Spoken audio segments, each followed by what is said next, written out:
Before the borders of the modern world were drawn, the shiwi, known today as the Zuni, traced their genesis to the depths of the earth.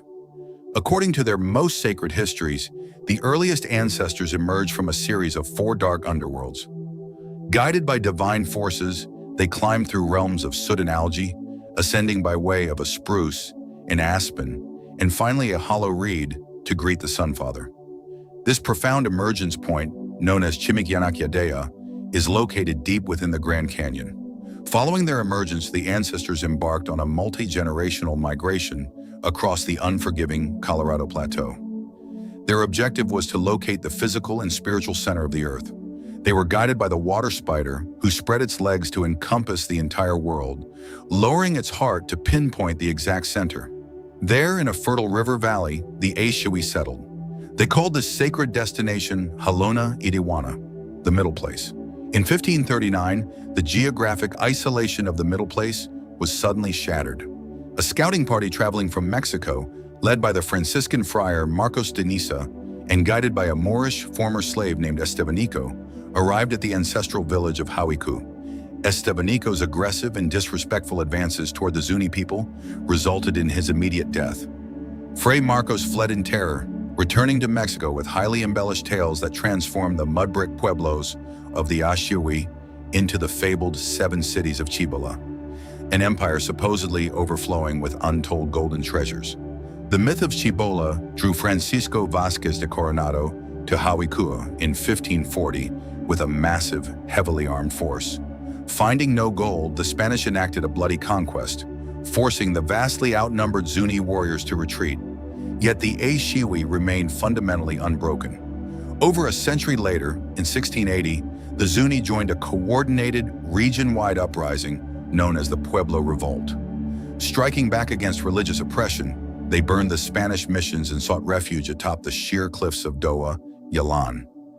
The cultural continuity of the shiwi is most profoundly evident in their language, Shiwima.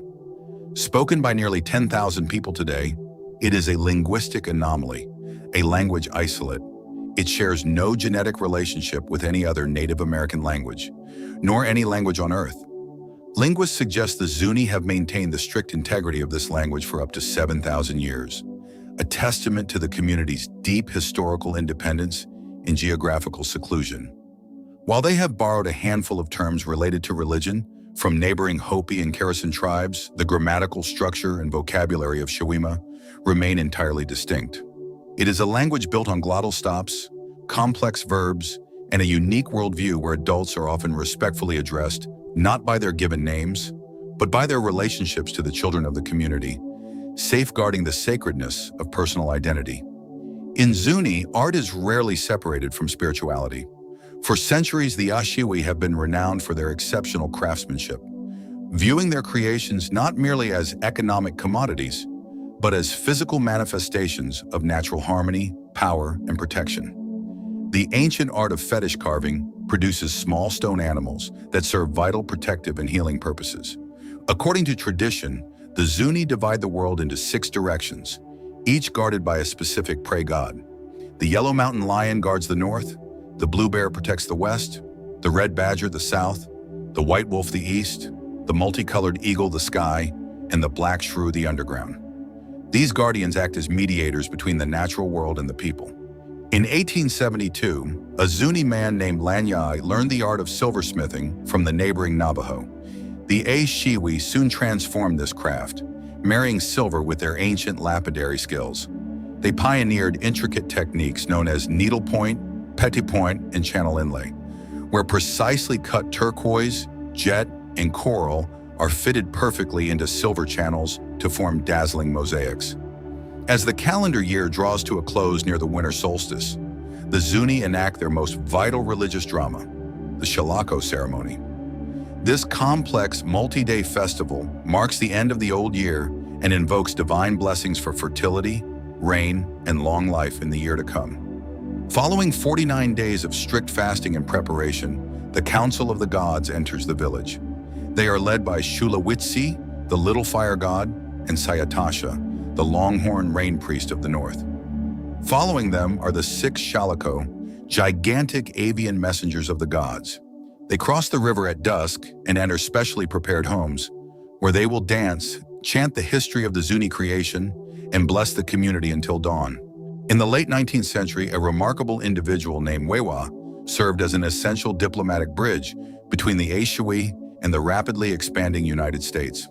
Born in 1849, Wewa was recognized early in life as a lamana, a revered Zuni identity for individuals who are male-bodied but assume the social and ceremonial roles traditionally associated with women. Wewa possessed exceptional strength and a brilliant intellect, becoming one of the most skilled weavers and potters in the village. In 1885, Wewa traveled to Washington, D.C. as a cultural ambassador. Moving fluidly through high society, Wewa met with politicians, anthropologists, and even President Grover Cleveland. 60 miles south of the Pueblo lies a rare high-desert crater lake. To geologists, it is a maar, a volcanic crater formed by ancient steam explosions. But to the shiwi and neighboring tribes, she is Maloyatsiki, the Salt Woman.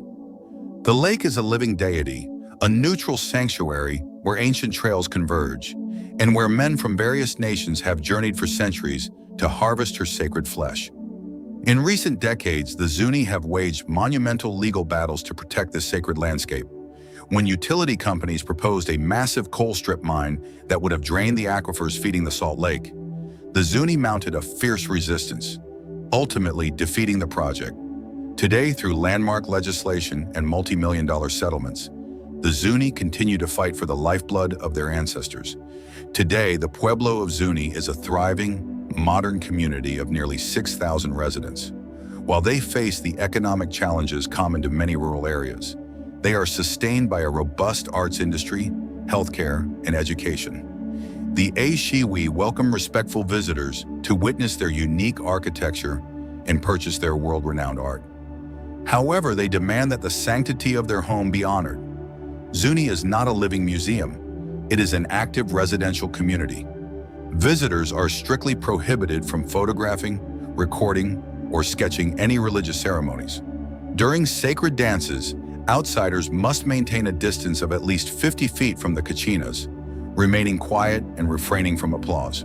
Through these strict protocols, the history of the Zuni Pueblo is a masterclass in cultural resilience and diplomatic adaptation.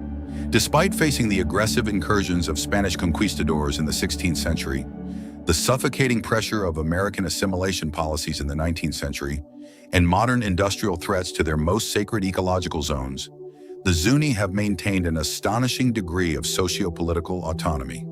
The geographic isolation of the Zuni River Valley undoubtedly aided this preservation, shielding their unique language, isolate, shiwima, from external dilution.